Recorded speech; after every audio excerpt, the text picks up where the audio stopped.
Okay. Hello everyone, welcome to my YouTube channel. This is Mathematics. First, let me say thank you for joining. If you haven't already, please like, subscribe, and hit that notification button. I would like to also say that this does have some adult content. It is not recommended for people under the age of 18. Although I'm super careful about how I word things just for the purpose of YouTube content, but also, again, based on the subject matter, it is not recommended for children under the age of 18. So, adult content. I want to start by thanking my sponsor, Club 3X. They are an amazing bar and club located in Cocoa, near Cocoa Village, 226 West King Street. Their unit is 190, and I host events there. Actually, starting October 5th, which is a Wednesday, we are doing kinky karaoke, where fetish attire is encouraged but not required. And it's going to be a lot of fun, so come and check us out. That'll be on the bar side.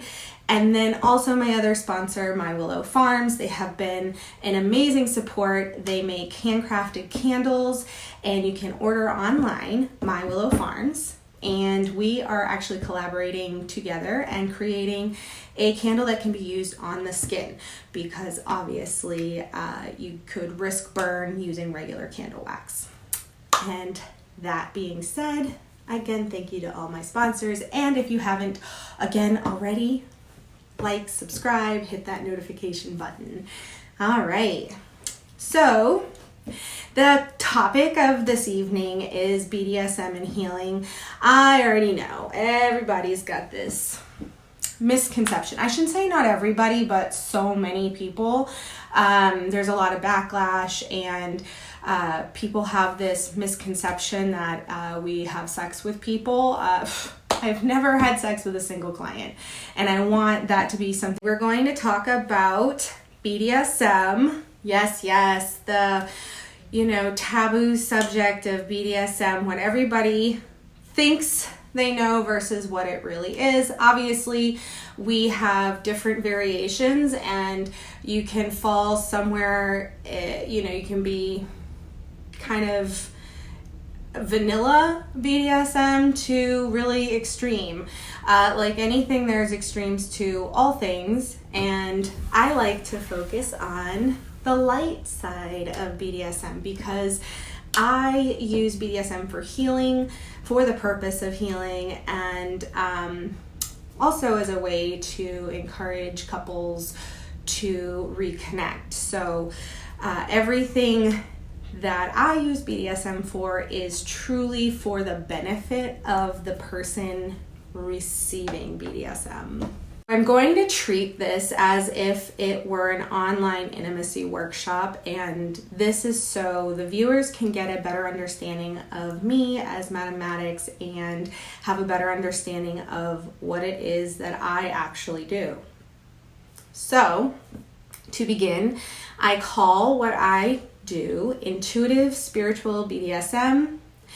I take my clients and we first get into a meditative state.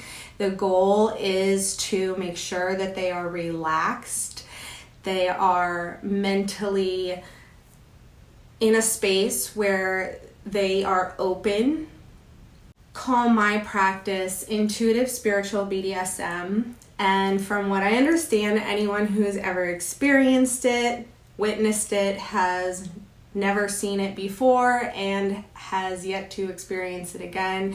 And I do believe that is because I have the gift of clairvoyance and natural intuition. So a lot of what is actually occurring is because it's between me and that person in that moment.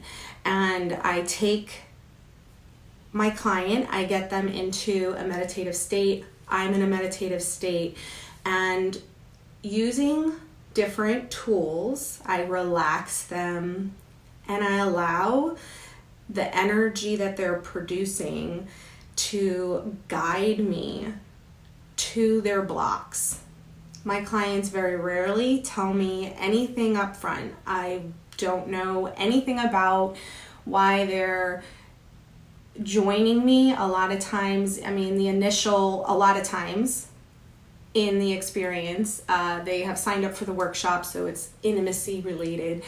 But what people don't realize is like intimacy is so deep, and it's not sex.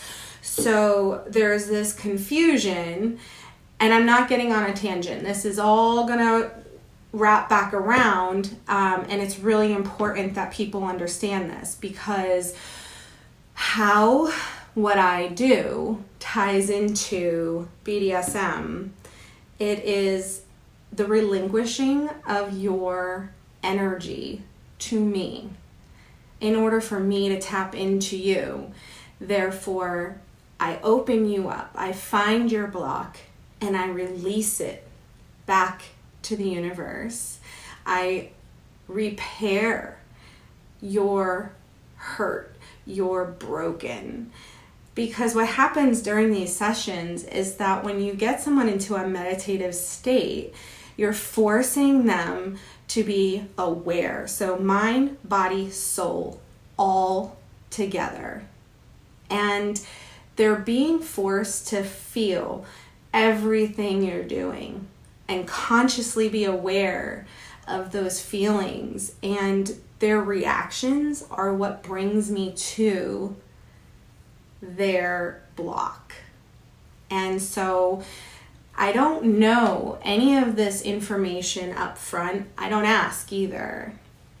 And that's why I always tell people, if you sign up for one of my workshops, you got to be kind of open to supernatural shit happening, because I have no control over what enters the space. And it's always good. It's never bad. There's no demons or anything like that.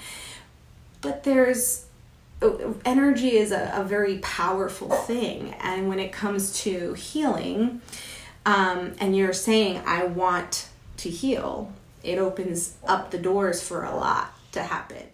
When your mind and your body and soul are all connected, it helps create a hyper sense of awareness, and you're more in tune with the feels.